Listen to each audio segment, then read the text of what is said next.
예, 여러분이 만약에 10달 동안 말을 못 하다가 말을 하게 된다면 무슨 말을 먼저 하시게 될까요? 열흘도 아니고 10달을 말을 못 하다 말을 하게 된다? 과연 무슨 말을 하게 될지 한번 상상해 보실래요? 좋아서 환호하고 소리 지르고 노래를 부를 수도 있을 거고, 그간 답답해서 혼났다고 원망 섞인 욕을 하는 사람들도 있겠죠. 또 사랑하는 사람의 이름을 부르는 사람도 있을 겁니다. 사가랴는 10달 만에 말문이 트이자 찬양을 합니다. 혀가 풀리고 입이 열린 사가랴는 성령으로 충만해져서 하나님을 찬양하고 예언합니다. 우리는 계속 누가복음을 함께하고 있습니다. 오늘은 사가랴의 찬양 속에 담긴 하나님의 사랑을 함께 나누며 말씀을 선포하겠습니다. 사가랴는 10달 만에 말하게 되었습니다. 그는 먼저 하나님을 찬양합니다. 그의 찬양의 시작을 성경은 이렇게 알립니다. 우리 본문 누가복음 1장 67절 말씀을 함께 읽겠습니다. 그 부친 사가랴가 성령의 충만함을 받아 예언하여 이르되, 사가랴가 성령의 충만함을 받아 예언했다. 성령의 충만함을 받아 그 마음 안에 성령으로 꽉 차서 찬양을 하는데 그 찬양을 예언이라고 말씀합니다. 여러분, 사가랴의 찬양은 자기 자신에게 일어난 일, 자신이 경험한 하나님을 찬양하는 것을 넘어선 찬양입니다. 자기에게 아들이 태어났다는 그런 개인적인 기쁨으로 부르는 개인적 감사 그 이상입니다. 성경은 사가랴의 찬양을 예언이라고 말합니다. 예언. 우리는 여기서 예언이 무엇인지 짚고 넘어갈 필요가 있겠죠. 성경이 말하는 예언은 앞으로 일어날 일에 대해 날짜를 맞추고 어떤 일이 일어날 건지 쪽지게처럼 알아맞추는 그런 게 아닙니다. 성령의 조명함을 따라서 과거를 해석하고 지금 처한 현재의 상황을 분별하고 미래를 예측하는 겁니다. 과거를 해석하고 현재를 분별하고 미래를 예측하는 예언. 그렇다면 그렇게 해서 과거를 해석하고 현재를 분별하고 미래를 예측해서 뭐 할까요? 어떤 결과를 우리에게 주는 걸까요? 자신의 출세나 성공을 꾀한 것이 아니라 자신과 그리고 다른 사람의 삶을 말씀으로 세워가고 더 하나님 중심으로 살아가도록 하는 것, 그게 예언입니다. 사가랴 예언의 내용을 보면 구약의 말씀을 근거로 합니다. 내용이 모두 모세오경과 선지서 그리고 시편의 말씀입니다. 여러분 반드시 기억하셔야 합니다. 성경이 말하는 예언은 점쟁이처럼 뭘 맞추고 우리 욕심을 채우기 위해 뭘 알아내는 게 아닙니다. 이미 들은 하나님의 말씀을 깨닫고 알아가는 겁니다.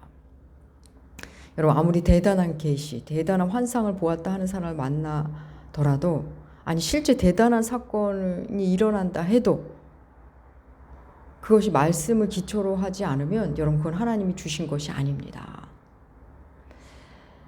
우리 생각해 볼까요? 어떤 욕망에 사로잡힌 채 일상은 뒷전으로 이룬 채 오로지 자기가 원하는 것에 집중하다 보면, 게다가 거기에 며칠씩 금식까지 하다 보면 환상 볼 수 있을 겁니다.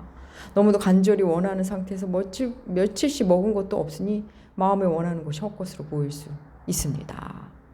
헛것이 들릴 수도 있지 않겠습니까? 곁에서 조언해 주는 사람도 없고 말씀을 바르게 배운 적도 없고 오로지 감정과 느낌에 따라 신앙생활을 한 사람이라면 충분히 그럴 수 있지 않을까요? 사랑하는 여러분, 그리스도인은 언제나 기록된 말씀에 근거하여 모든 일을 살피고 받아들여야 합니다. 성경이 말하는 예언은 말씀을 빼놓고는 성립이 될 수 없는 단어입니다. 그래서 여러분 우리가 말씀을 알아야 합니다. 사가랴의 입에서 나온 찬양이자 예언의 말이죠. 그 내용이 매우 깊습니다. 오늘 여러분 집중해서 잘 따라오셔야 할 겁니다. 사가랴의 찬양에 가장 많이 나오는 단어는 구원입니다. 69절에도 구원의 뿔, 71절에 구원, 77절 이렇게 구원이란 단어가 3차례 나옵니다. 여러분 구원이 무슨 뜻이죠? 건지다, 구해내다, 건져내다 이런 뜻이죠. 그러면 74절 우리가 원수의 손에서 건지심을 받고 여기 건지고까지 치면 구원이 4차례나 나오는 겁니다. 사가랴 예언의 핵심은 바로 하나님의 구원입니다. 구원. 우리 그리스도인에게는 매우 중요한 단어죠. 구원은 무엇으로부터 어딘가로부터 구해내는 것, 구원받는 겁니다. 제가 이 구원이란 단어를 진지하게 알게 된 것은 초등학교 5학년 때였습니다. 저희 선생님께서 예수님 이야기를 들려주시면서 구원이란 단어를 쓰셨습니다. 예수님을 믿어야 천국에 갈 수 있다며 구원 받아야 한다며 그 단어를 쓰셨습니다. 제가 그때 구원이라는 말의 의미를 얼마나 알았겠습니까? 그럼에도 매우 진지하게 들었던 것 같습니다.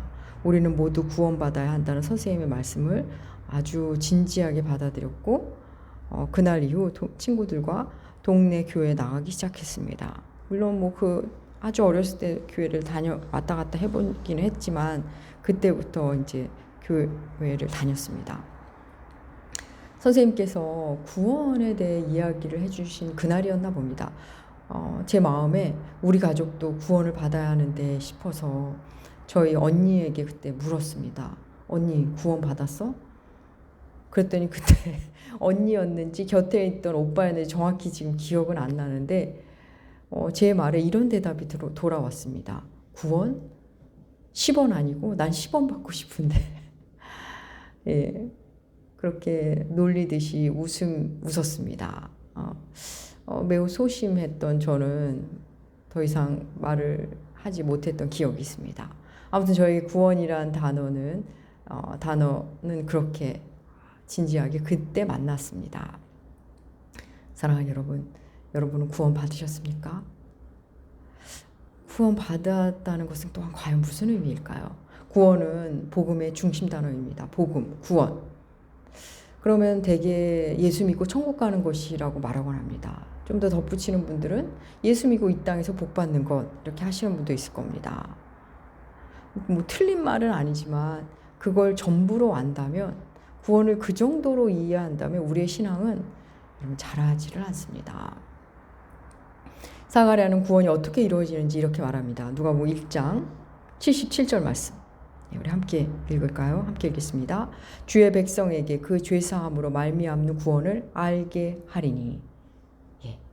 죄사함으로 말미암는 구원이라는 말을 합니다. 죄사함으로 말미암는 구원. 오늘 설교 제목이죠. 죄사함으로 말미암는 구원. 이 말은 죄사함을 통해 받는 구원이라는 말이죠. 다시 말하면 죄사함을 받아야 구원을 받는다는 말입니다. 다시 구원은 죄사함으로부터 시작된다는 말입니다.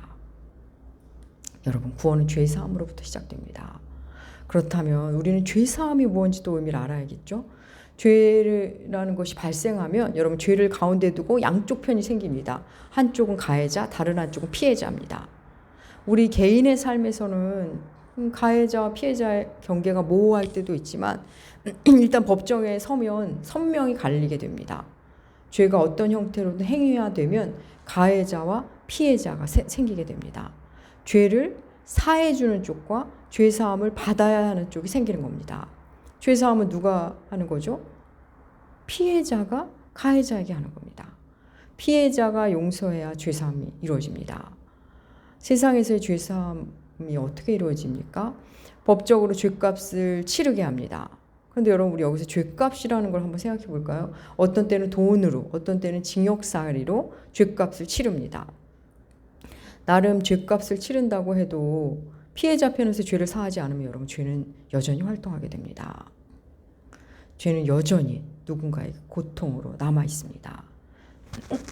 지난해 미국 미시간주에서 징역 300년을 선고받은 사람이 있습니다. 그는 20년 동안 체조 선수 265명을 성폭행한 체조 감독입니다. 징역 300년. 무기징역과는 또 색깔이 다른 중형입니다. 죄질이 얼마나 나쁜지 그대로 보여주는 형량입니다. 그런데 여러분, 그 사람이 징역 300년을 살 수도 없지만 아무튼 죽을 때까지 감옥에 있다 해도 피해자들이 용서하지 않으면 여전히 죄는 이쪽에서 저쪽에서 계속 활동합니다. 피해자가 용서하지 않는데, 용서가 안 되는데 징역을 300년 산들, 400년 산들 그의 죄가 씻겨질까요? 그 추악한 범죄를 저지른 그 체조 감독이 선처를 구하며 반성문을 써서 판사에게 전했답니다. 여러분, 그가 선처를 바란다는 것 자체가 자기 죄의 중함을 아직 모르는 거 아닐까요? 그의 반성문을 받은 판사는 그의 글을 읽다가 던져버렸다고 합니다. 여러분, 스스로 죄를 인정하지 않는 자에게 또 용서가 의미가 있을까요? 나는 용서받을 일을 한 적이 없다고 생각하는 사람, 나는 그 정도 죄는 지은 것이 아니야 하는 사람에게 중형이 과연 어떤 의미가 있을까요? 물론 자기의 죄의 중함을 모른다 해도 법적 형벌은 구형되어야 합니다. 그가 인정하든 안 하든 법적 형벌을 받게 하는 것이 맞습니다. 제가 지금 말씀드리는 것은 보다 근본적인 문제를 말씀드리는 겁니다. 여러분, 죄 사함이 바르게 효력을 발생하려면 두 가지가 선행되어야 합니다. 하나는 가해자 편, 다른 하나는 피해자 편입니다. 그쪽에서 양쪽에서 어떤 조건이 채워져야만 죄 사함이 바르게 이루어집니다. 먼저 가해자 편, 죄 지은 사람이 자신이 죄인이라는 사실을 알고 인정해야 합니다. 자기로 인해 상대가 얼마나 고통을 받았는지 아는 사람만이 자신에게 죄사함이 필요하다는 걸 알고 용서를 구하게 됩니다. 그런 사람은 죄값을 치르고자 하는 마음이 생깁니다. 미션이란 영화, 넬라 판타지아라는 그 영화 음악으로도 많이 알려진 영화입니다. 그 영화에 로드리고라는 노예상이 나옵니다. 후에 그가 사제가 되지만 영화 도입부에 이런 장면이 나옵니다. 로드리고에게는 너무나 사랑하는 동생이 있습니다. 사랑하는 여인도 있습니다. 그날도 그는 원주민을 잡아다 다른 노예상에게 팔고 집으로 돌아옵니다. 그런데 집에 도착하니 자기가 사랑하는 여인이 자기가 사랑하는 동생과 사랑을 나누는 것을 집에서 사랑을 나누는 것을 보게 됩니다. 이성을 잃을 정도로 충격받은 로드리고는 엉뚱한 사람에게 화를 내다가 자신을 말리는 동생을 죽이게 됩니다. 동생을 너무도 사랑한 로드리고는 자기가 한 일에 대해 몹시 괴로워하며 식음을 전폐하고 죽으려고 합니다. 자기 죄의 무게를 견디지 못하고 있는 겁니다. 그런 글을 본 가브리엘 신부는 그동안 원주민을 팔아 돈벌이 해온 그에게 이제 모든 삶을 접고 원주민과 함께 살자고 제안합니다. 그의 제안을 받아들인 로드리고는 원주민이 사는 곳으로 가기로 합니다. 원주민이 사는 곳으로 가려면 이과스 폭포를 거슬러 올라가야 합니다. 이과스 폭포는 세계 3대 폭포 중 하나로 넓기도 넓고 물의 낙차가 큰 폭포입니다. 로드리고는 자기 죄를 속죄하는 의미에서 무거운 용병 생활할 때 착용했던 그 무거운 갑옷과 칼, 이것저것 무거운 것들을 짊어지고 그 물이 떨어져 내리는 산을 거슬러 올라갑니다. 무거운 짐을 스스로 몸에 지운 채 죄값을 치르고 싶었던 겁니다. 그는 자신의 죄를 깨닫고는 너무나 고통스러워합니다. 물론 그렇다고 그의 죄가 사라지는 것도 아닙니다. 누구에게 용서를 받아야 하는지도 모릅니다. 죄사함을 받고 싶은데 어찌할 줄 몰라 스스로 자신을 고통으로 몰아갑니다. 여러분, 사람은 죄를 깨닫게 되면 자기 죄의 무게를 알게 되면 어서 그 죄를 해결받고 싶어집니다. 내 잘못을 알면 미안하다고 말하게 되고 용서를 구하게 됩니다. 미안하다, 죄송하다 말하지 못하는 것은 아직 내가 잘못했다고 생각하지 않는 겁니다. 그렇습니다. 죄사함이 소요력을 발생하게 되려 할 수 있는 첫 번째 선행 조건은 죄 지은 쪽, 바로 가해자가 자신이 죄인임을 아는 겁니다. 그렇다면 죄사함이 이루어지는 두 번째 선행 조건은 뭘까요? 그 죄의 피해자에게 용서할 마음이 있어야 합니다. 용서할 마음이 없으면, 용서가 안 되면 상대가 아무리 사과를 해도 그 죄는 여전히 살아 있습니다. 죄 지은 쪽에서 아무리 용서를 구한다 해도 피해자가 용서하지 않으면 그는 계속 죄인입니다. 창세기에서 용서가 어떻게 이루어지는지를 보여주는 사람이 있습니다. 바로 요셉입니다. 요셉은 17세에 형들에 의해 애굽의 노예로 팔려갑니다. 형들에 의해 아버지 야곱에게 죽은 아들이 되었습니다. 17세에 노예로 팔려가고 노예로 살다가 모함으로 죄수가 됩니다. 13년 이상을 노예와 죄수의 삶을 살다 우여곡절 끝에 애굽의 총리가 됩니다. 애굽의 총리로 있을 때 애굽으로 곡식을 얻으러 온 형들을 만나게 됩니다. 요셉은 자기가 요셉임을 드러내지 않은 채 형들을 시험합니다. 이 시험은 형들이 그 죄를 뉘우치고 살아왔는지에 대한 시험입니다. 창세기 42장에서 45장까지 요셉이 형들을 어떻게 용서하는지 그 과정을 보여줍니다. 사실 요셉은 이미 형들을 용서했습니다. 하지만 형들이 자기에게 행한 그 행위를 죄로 알고 사는지 그 죄에서 돌이켰는지를 시험하는 겁니다. 그 시험은 베냐민을 가운데 두고 합니다. 베냐민에게 도둑의 누명을 씌우고 베냐민을 종으로 삼겠다고 할 때 과연 형들이 어떻게 반응을 하는지, 베냐민을 구하고자 하면 죄를 뉘우치는 것일 테고 베냐민을 버리고 가면 여전히 그 죄에서 돌이키지 않은 채 살고 있다고 그만의 기준을 가진 겁니다. 요셉은 계획대로 베냐민에게 누명을 씌우고 종 삼겠다고 합니다.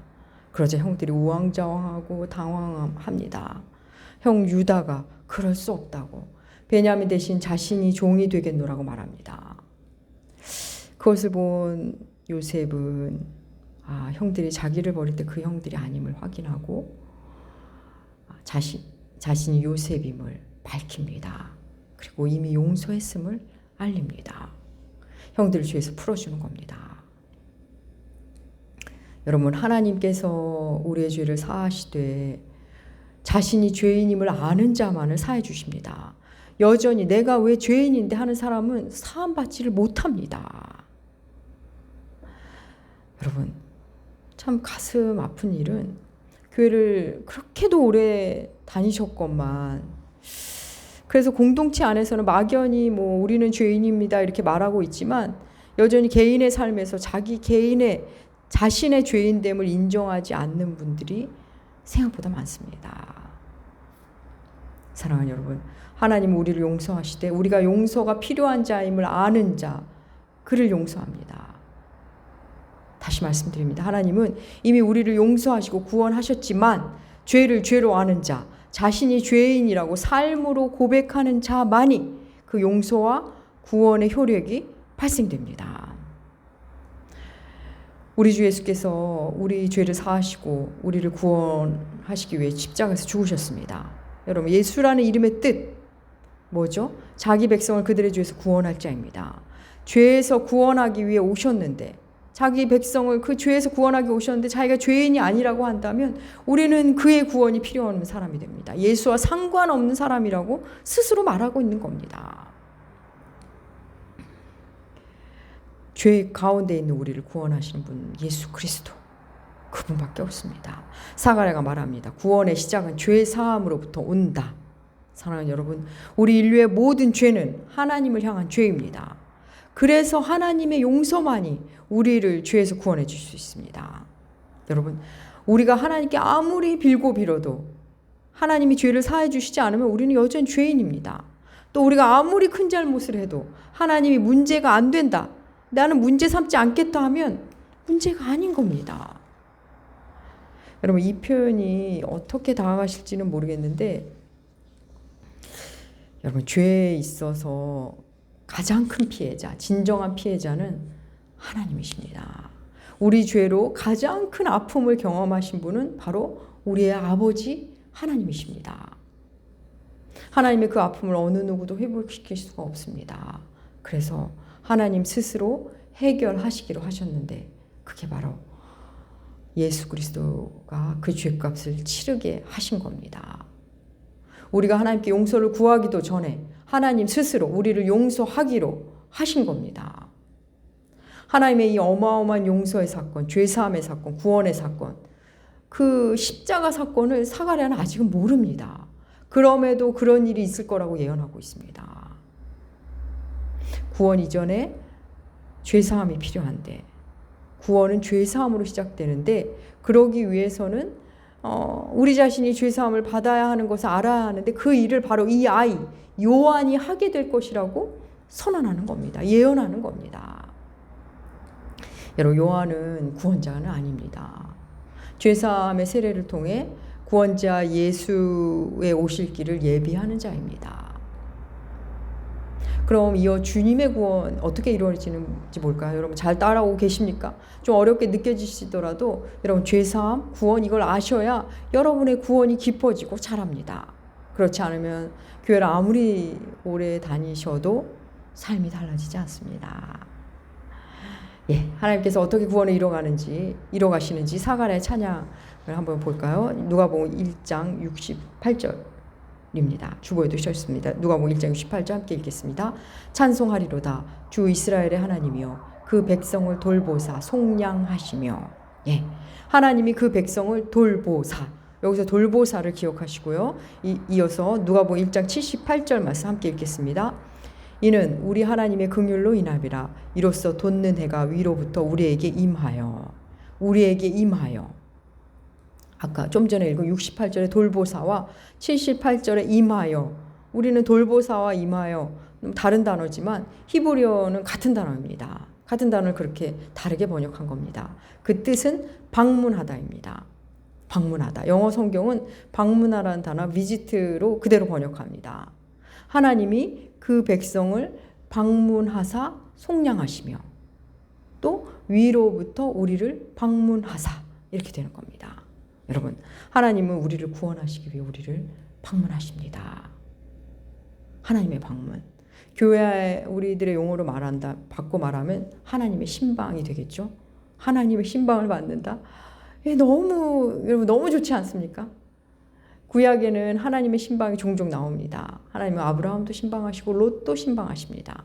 하갈도 모세도 하나님의 신방을 받았습니다. 구약에서는 그야말로 신방입니다. 들렀다가 떠나십니다. 그런데 사가랴의 찬양에 나오는 이 방문은 그냥 들렀다 떠나시는 신방이 아니라 함께 살기 위한 방문이십니다.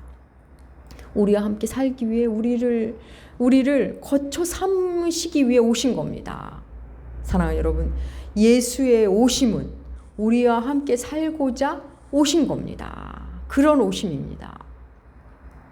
우리 주 예수께서 이 땅을 떠나실 때 이런 말씀을 하셨습니다. 요한복음 14장 2절과 3절 말씀 주보에 실었습니다. 우리 함께 큰 목소리로 읽어볼까요? 요한복음 14장 2절과 3절입니다. 내 아버지 집에 거할 곳이 많도다. 그렇지 않으면 너희에게 일렀으리라. 내가 너희를 위하여 거처를 예비하러 가노니 가서 너희를 위하여 거처를 예비하면 내가 다시 와서 너희를 내게로 영접하여 나 있는 곳에 너희도 있게 하리라. 아멘. 예수께서 이 땅을 떠나실 때 내가 너희를 위해 거처를 예비하러 간다 하십니다. 우리는 이 땅을 떠나면 예수께서 마련한 그 거처에서 함께 지내게 됩니다. 여러분, 천국은 바로 예수님이 계신 것 아닙니까? 그런데 그 전에 이 땅에서 예수와 함께 사는 삶을 연습시키십니다. 이 땅에서 우리가 하나님의 거처가 되고 이 땅을 떠나면 예수가 마련한 거처에서 예수와 함께 살게 됩니다. 여러분, 우리가 이 땅에서 주와 함께 살고 주의 거처가 되어 사는 것, 여러분 그게 이 땅에서의 구원입니다. 사랑하는 여러분, 이 땅에서 예수의 거처가 되지 않은 사람에게 천국은 아무 의미가 없습니다. 갈 이유도 없습니다. 주께서 내 안에 계시는 것이 기쁜 사람, 예수와 함께함이 기쁜 사람, 그에게만 천국의 의미가 있습니다. 사랑하는 여러분, 말씀을 마무리하겠습니다. 우리의 구원은 죄사함으로부터 시작됩니다. 죄사함은 자신이 죄인임을 아는 자에게만 의미가 있습니다. 사가랴의 아들 요한은 바로 죄를 알게 하는 일을 하게 됩니다. 자신이 죄임을 아는 자는 이제 하나님이 거할 처소가 됩니다. 내 비천함에 눈뜬 자 하나님이 존귀케 하시는 겁니다. 구약의 하나님은 잠시 신방하셨지만 예수 그리스도는 우리와 함께 사시면서 우리를 매일매일 구원하십니다. 우리와 함께 하시면서 우리의 눈을 뜨게 하시고 우리의 귀가 열리게 하시고 우리를 걷게 하시고 우리를 그렇게 살리십니다. 사랑하는 여러분, 예수 그리스도는 우리의 손님이 아니라 우리의 주인이십니다. 구원은 우리 주님의 처소가 되는 겁니다. 우리 자신이 주와 더불어 살면 우리 삶의 영역이 하나하나 구원받습니다. 사랑하는 여러분, 주님께 마음을 활짝 여십시오. 그분은 이미 우리를 용서하시고 이미 우리를 구원하셨습니다. 우리가 예수와 함께하면, 나의 죄에 눈 뜨면 그 구원이 효력을 발생합니다. 사랑하는 남교회 교우 여러분, 언제 어디서든 주의 건지심 안에서 날마다 더 깊은 구원, 더 놀라운 구원 만나시고 더 깊은 평안을 누리시는 여러분 되시기 축복합니다. 기도하겠습니다. 하나님, 구원의 시작은 죄사함으로부터 시작됨을, 죄사함은 우리 자신이 죄인임을 아는 것으로 시작됨을 알려주시니 감사합니다. 이미 우리를 용서하시고 구원하신 우리 주님이건만 여전히 그 용서를, 그 구원을 누리지 못하는 우리들입니다. 하나님, 우리를 불쌍히 여겨주시옵소서. 하나님, 우리가 주의 거처가 되겠습니다. 우리 나무교회가 주께서 머무실 거처가 되고 싶습니다. 하나님, 우리에게 오셔서 우리의 주인이 되시고 우리의 왕이 되어 주시옵소서. 감사드리며 존귀하신 예수님의 이름으로 기도합니다. 아멘.